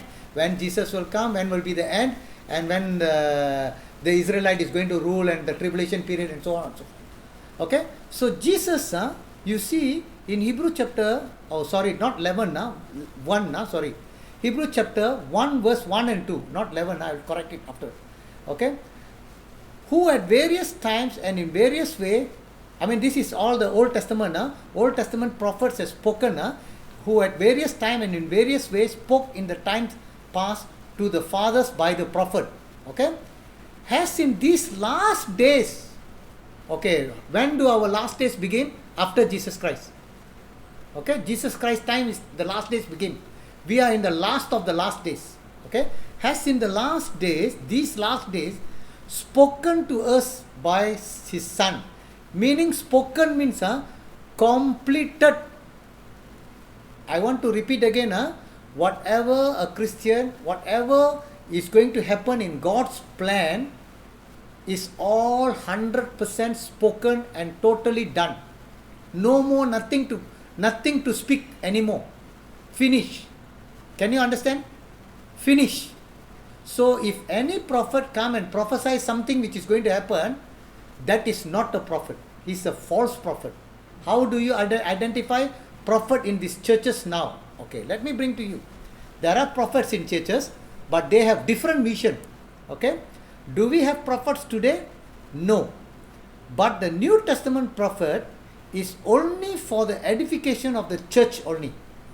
I repeat again, New Testament prophets, for them, they are called prophet, not as the Old Testament prophet to prophesy things which is going to happen in the future. They are only for the edification of the church, for the benefit of the church environment only. Okay, I will give you example later. If God has spoken, then test the spirit. That means if they speak something about what is going to happen in the last days, if this prophet come and tell you that they have went to heaven and come down there and tell you that God has spoken new revelation, totally out, false prophet. If they pray in a room, if they receive Jesus Christ coming into my room and telling you something wrong against the Bible, totally they are out. Any new revelation, new prophetic thing, if it is not edifying the church, I will tell you what is the meaning of edifying the church after that. I will tell you at the end. So what does mean edifying the church? Every event that is going to happen is already been told. That you must keep in mind. Old prophet has told, Jesus has told. Jesus is the last one who have told in the book of Revelation, even till the end. Even till the end means what is going to happen in the tribulation period, what is going to happen to the church in second and third Revelation, and then what is going to happen after the tribulation period, the 1,000 years millennium rule. After that, what is going to happen? There is going to be a judgment. What is going to happen to the false prophet, Antichrist, and then the serpent or the devil, and what is going to happen to the believers? Everything. How is the resurrection? Done. Where is the place? All done. Everything is given. What else do we need? So if everything is already done, if somebody come and tell you about something about heaven, don't believe him. Don't believe him. He's a false prophet. If he's taken up. Okay? We don't need any new revelation. Alright? So we have to test the spirit. The next one, New Testament prophet. Okay? There are 3 important places about prophetic work. Of course, in Acts we got Agabus, who is a prophet who prophesied about the famine which is going to happen during the time. It has happened during the time, and Paul wrote in Corinthians that due to the famine, there is one church helping another church. They took a collection and gave to another church. Okay, that is to identify the prophet because it affects the church. Okay, church is going to be affected. So Agabus is prophesying not for the world that the famine is going to happen. He is prophesying to the church, we are going to have famine because there is going to be a problem in the church, because some churches will not survive. You see, that is why he prophesied, better be careful and be save up your things so that you will be able to endure the famine. Okay, but anyway, what is the New Testament prophet? Okay, I want to give you 3 places. This is about gifting, which I am not talking, but I want to tell you. In New Testament, 1 Corinthians, the Holy Spirit gives a gift called to another prophecy. Okay? Okay? This is the gift that the Holy Spirit will give. Okay, one of the gift of the Holy Spirit, it will give to the church member. If I am a believer of God, I have been repented, born again, I come and pray, God, please help me, Holy Spirit, give me the prophetic gift. He can give to another a prophecy. He will give. Holy Spirit give according to His way, not our way. We can ask, but the Holy Spirit can give. Okay. Second one, in Romans chapter 12 verse 6, if prophecy, let us prophesy in the proportion of to our faith. Meaning, this is a gift given by God. Once a new believer becomes a believer, maybe he would have drink, he would have smoked, he would have taken heroin or any metformin, any drugs. Okay, So when he believe and when he has already come out of that sin or that addiction, now when he become a Christian, when he has changed from salt to the light, now he goes into the church. When he see his friends, when he see other church members who are entangled or who are already in that problem, for example, they are drinking, they are smoking, they are in drug, this person can prophesy. Let him prophesy in the proportion of it. He has faith in God.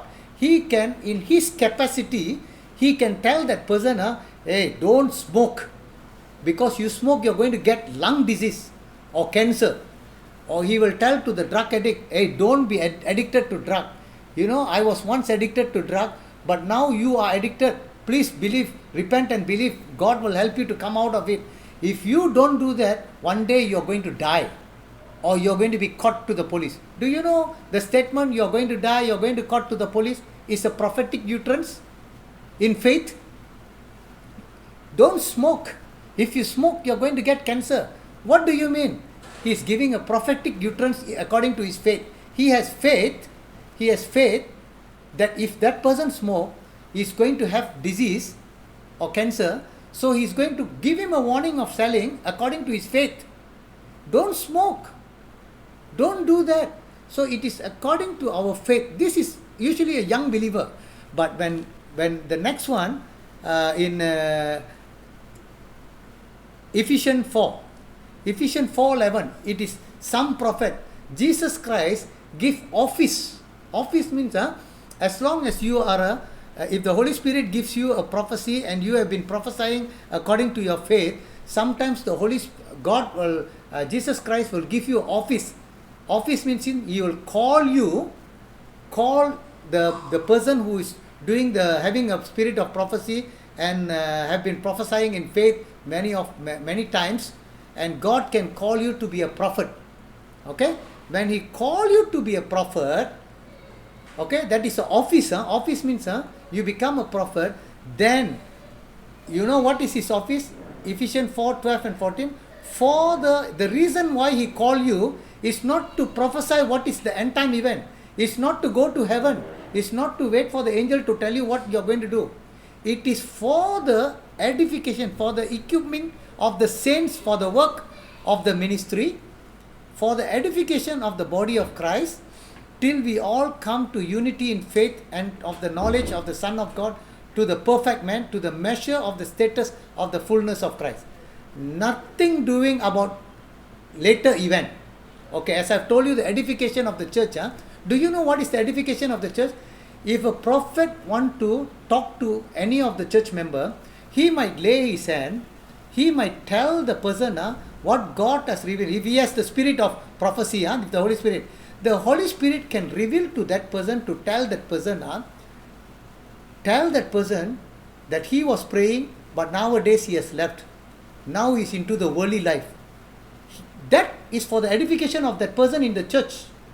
Okay, to make sure that the church and that person don't involve in the worldly life or the sinful life and come back. If a person is sinful, a prophet will never reveal that in the congregation. He will call, if the Holy Spirit revealed to him, he will call that person separately. He will tell him, I just received a message from the Holy Spirit that you are doing sin. So the Holy Spirit is warning you, stop that and come back to God. That is for the edification of the church.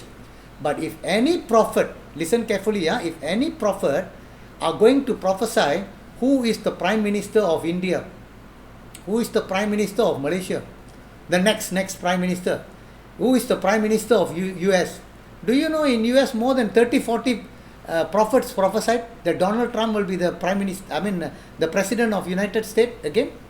He will hold the office another 4 years. All great prophet, whoever you tell me, any names, you can go and just type all the prophet names. Everybody is out. Everybody got wrong. It was not Donald Trump. Joe Biden was the one who was the next president. Even Dinagaran and other prophets in India who prophesied that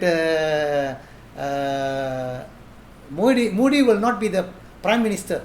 There will be a young prime minister. They were referring to Rahul Gandhi. But wrong. Modi, again, Modi won. So, they predicted or prophesied wrong. By right, if we are in the Old Testament, we will stone them to death. But they are not in the New Old Testament, they are in the New Testament. In the New Testament, do you know who they are? They do not know their prophetic office. They do not have the right. The Holy Spirit didn't tell them. God didn't tell them. But they, in their own emotion or in their mind, decided to tell that, thinking that they are one of the famous people. Please try to understand. Whoever become a prime minister doesn't involve any church matters. You understand? It's not for the edification of the church. Why Modi come means the church is going to bloom up. The church is going to be given separate freedom. If Donald Trump comes means he's going to save the church. No. That got nothing to do with the church matter. But as for the church matter, that's why I said, Jesus said, it's already end after John, all prophetic thing. Jesus is the last prophet who prophesied about the whole thing which is going to happen, the events which is going to happen. It's enough for us. Why you bother who is going to be the Prime Minister of India or why is Prime Minister of US? Why you want to bother? Doesn't involve our faith. Why somebody else comes means our faith is shaken? No. Our faith shouldn't be shaken because of these events. Even if somebody prophesied about corona is good, but that also is not necessary. Because the Bible has already said that earthquake, plagues, war, rumors of war, all will happen before the coming. So what is there to prophesy that this thing will happen? Can you understand? The Bible is very clear. If there is a prophet, now is only for the church. Do you know who is the prophet? I will show you some of the prophet. You want to know who is the prophet? Nowadays the true prophet? You and me. You and me are the true prophet. You know why? When I go and tell people that Jesus is coming, I am actually prophesying. I am prophesying. Doesn't matter to the church, doesn't matter to non-believers. I go and say Jesus is coming. When I say about the tribulation period which is coming, I am prophesying. But my prophecy is based on the Bible. Is it?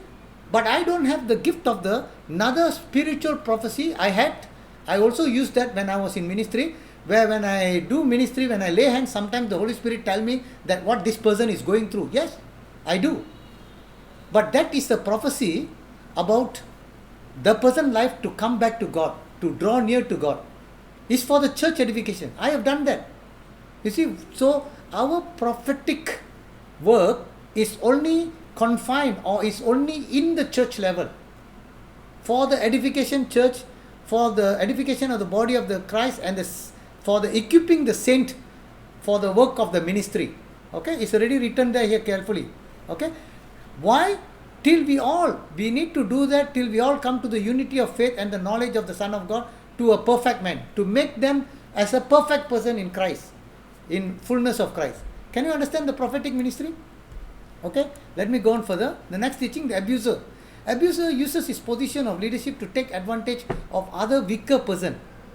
Okay, usually he takes advantage of them to feed his sexual lust, though he may also desire power. Okay, I want to tell you, these abusers are many in the church nowadays.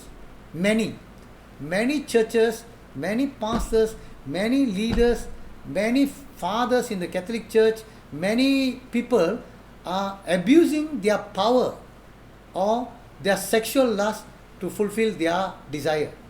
The Bible is very clear about that, because 2 Peter 2:2-3 says, many will follow their destructive way, because of whom the way of truth will be blasphemy or covetousness, sensuality.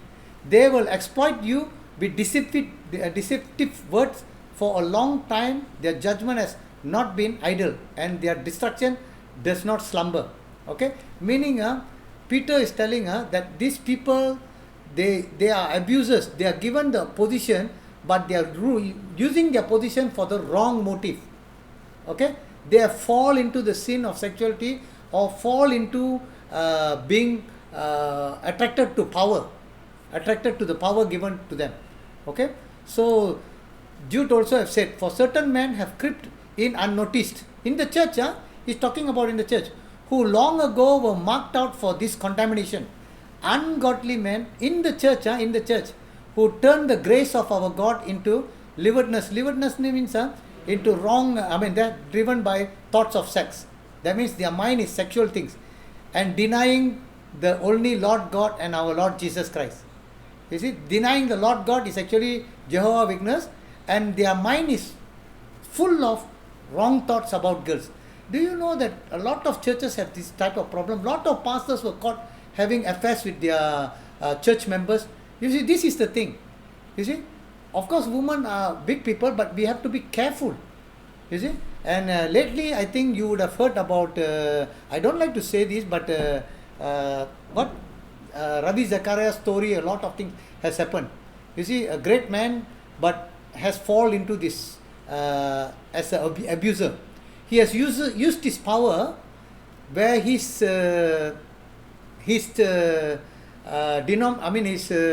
organization given some help for poor people, but he has taken advantage over the poor person.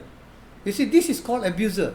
Okay, not only that, a lot of people, I think abusers claim he's tending the soul, but in true interest he's ravishing his bodies. He works his way into women's life confidence, homes and in beds. Today it seems that every week we learn of another leader who has been found guilty of sexual sin with man or woman or even children.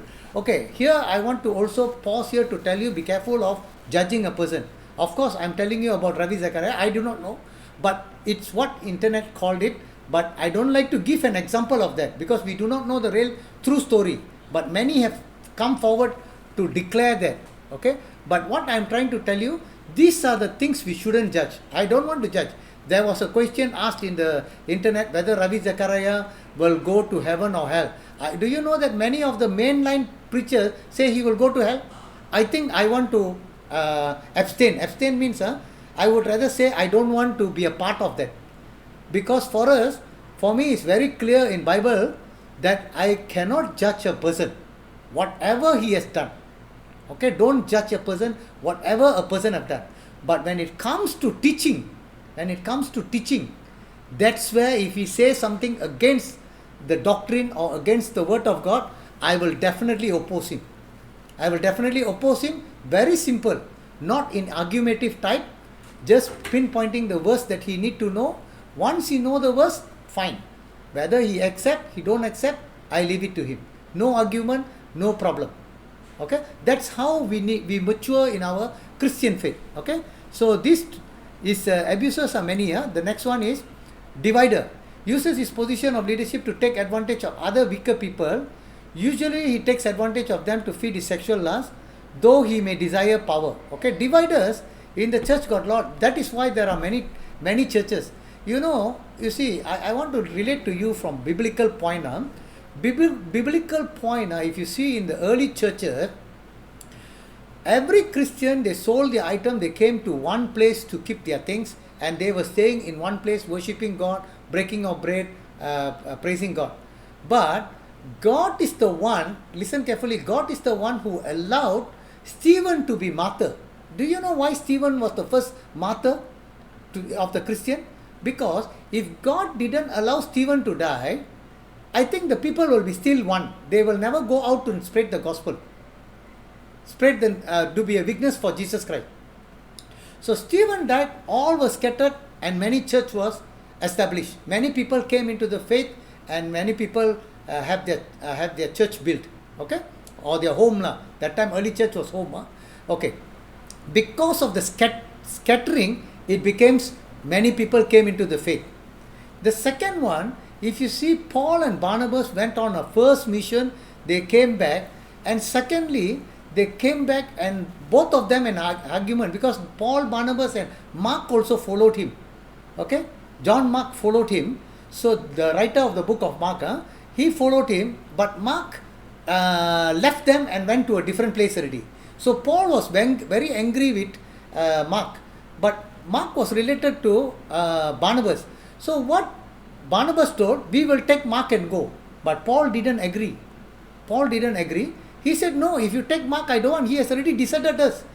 He came with us once, then he went off to a different place. He went on to the world. So Paul didn't agree. So there was an argument, and they argued, and then later Paul went with Silas, Barnabas went with Mark. You see, it was for the ministry, or the strife came ministry, that this division came about. This division came about. Division, sometimes it is good, sometimes it is bad. But God asks us all to be in loving one manner, loving in one manner. Division is for the expansion of God's kingdom or expansion of ministry. Okay, expansion of ministry. Later Paul say Mark is a useful person in his last letter. Okay, so he was a blessed person. But what I'm trying to tell you, biblical division is for the extension of kingdom and extension for ministry. But if our division in the church is going to be extension of ministry, where one church is splitted and the other church is having 30 members for 30 years, something is wrong. Something is wrong. Then the person who divided it, he has some problem. If our church is still having all the same numbers without church being growing, something is wrong in what we are doing. So we need to check and ask the Holy Spirit to leave it. So dividers are people who are trying to use their position of leadership to take advantage of weaker people or having a different doctrine. This is mostly having in Corinthian. Paul was stressing in Corinthian church that let it know we are baptized in one body, one spirit, one faith, and all these things he was talking. So these false teachers bring strife. Okay, all bring strife, not love. He generates friction and not unity. He desired discord, not harmony. Okay, 2 Peter 2 and 3, that many will fall their destructive way because of whom they will exploit you with deceptive word. For a long time their judgment has not been idle, and their destruction does not slumber. This is also like a, not only they divide the church. I think this verse is not appropriate. Okay, this is division. This is, I think this one the wrong slide. I will correct it and give you all. This is not the right word. Sorry. Okay, congregation and denomination have often been splintered by the dividers as they promote their way to make known their ideas, and because of his life. Sometimes they have dispute with the pastor, dispute with the leaders, they split. Okay, so it can be good, it can be bad, but I leave it to individual people to answer God later. Okay, that is the wrong verses I have given. Okay, the next one is the tickler. Tickler are false teachers who care nothing for what God wants and everything for what man wants. They are man pleasers. He is a man pleaser rather than God pleaser, and craft popularity and praise of the world. They only speak one part of the Bible. All the good thing, heaven, you will go to heaven, God loves you, God cares for you, God will protect you, He is the author of the beginning of the faith and end of the faith, so don't worry, you will go to heaven, He will provide you, He will make you rich, you are once saved, forever saved, you know you won't die. You know, these are the teachings they are having. So it's good for you to listen. It's good for you to listen. They never speak about the other part of the Bible. So these are the ticklers. Whatever your ears like to listen, these are the one. For 2 Timothy 4, 3 and 4, for times will come when they will not endure sound doctrine. Many people will not like what the doctrine which we are teaching about. You know, but according to their own desire. They want to hear what they like, because they have itchy ears. They don't like to hear that you will judgment, hell, God will punish, God's wrath. They don't like to hear all these things, because once they hear that, these church members will go, so they don't like to speak about that. But be careful, God will ask you for it. So because they will heap up for themselves teachers, and they will turn their ears away from the truth and to be turned aside from the fables. They will listen to many stories. I remember a lot of pastors, they like to tell stories from the outside world a lot, and one Bible verse alone. And sometimes there is no Bible verse. There are many teachings coming like that in the churches now. Sometimes you can't even hear Bible verses, but they will tell you a lot of story about testimony, about that and this, but no Bible verse is referred to. You see, these people are ticklers. They like people to listen. They like people to enjoy themselves. They don't like them to go out of the church. If they go out of the church, they will miss their tithing offering. To maintain their followers' respect, he preaches only the part of the Bible that they deem acceptable. Therefore, he speaks much of happiness, but little of sin. Yes, they speak little of sin.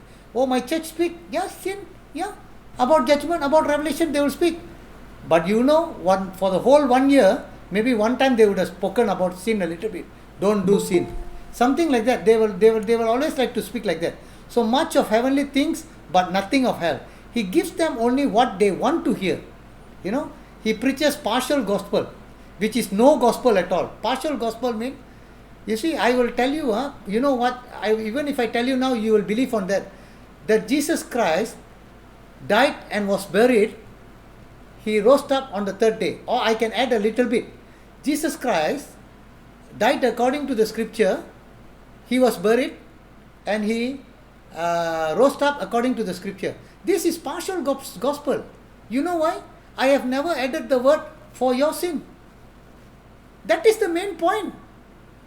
Why should Jesus need to die? So that main point is left, then everything is out.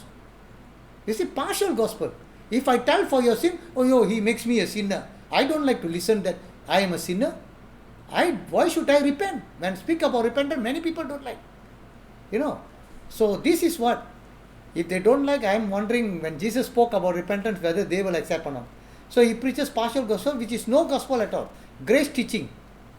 Joel Austin is the largest church, and Immortality Conference in India, John Deborah, Tijo, and a few pastors, they joined together. They had the Chennai conference. They wanted to have, but they didn't have because of COVID. You know what they say? Christians must come to a situation where they must overcome death. Overcome death means they must never die. Then Jesus will come. Very nice to listen, am I right? Very nice to listen that we will not die. You will not die. As a Christian, you will not die. Because Jesus said that He is the resurrection and the life. Even if you die, you will live forevermore. You won't die, don't worry.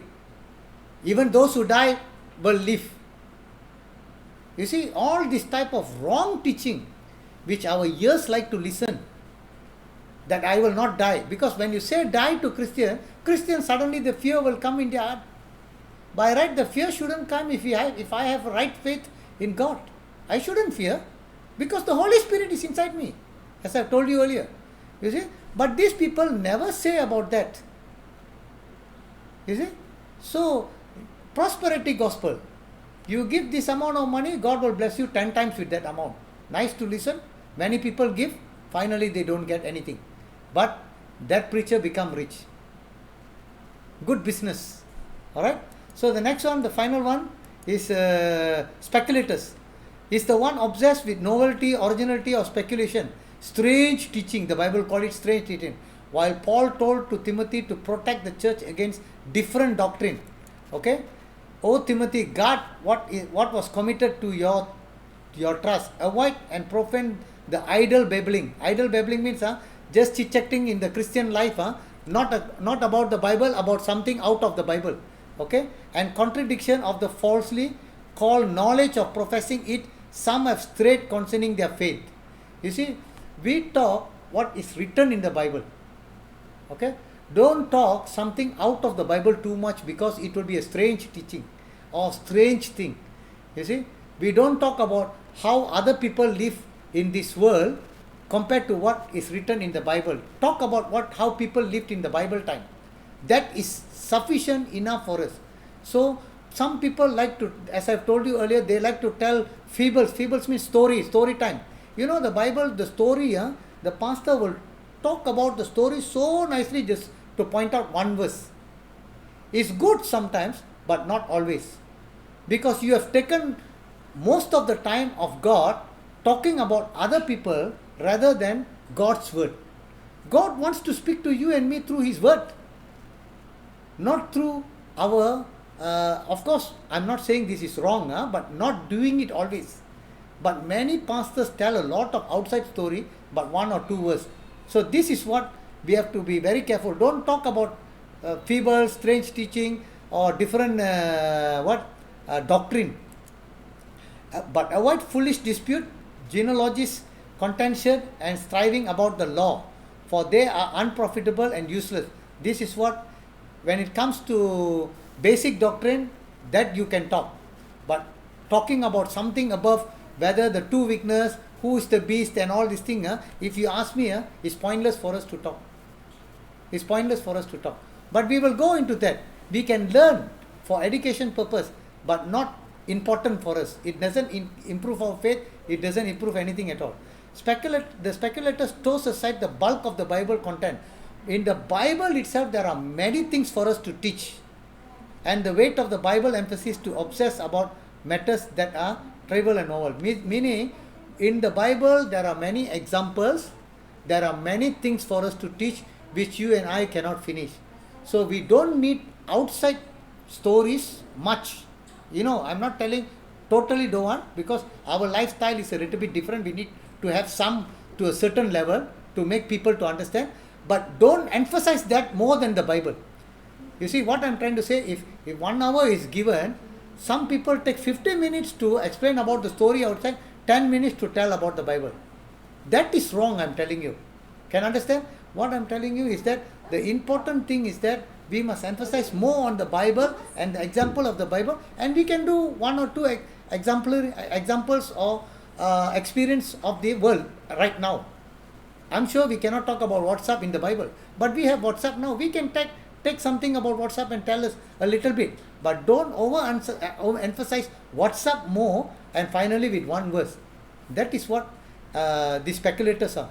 They speculate a lot of other things or strange teaching. It's called the strange teaching. Okay, so we have to protect against different doctrine. That is no doctrine at all. All right. So, like for example, the example Bible Code, Da Vinci Code. For example, the Bible Code. I don't know how many of you know the prophet is actually like Nostradamus is one of the prophet which is a false prophet.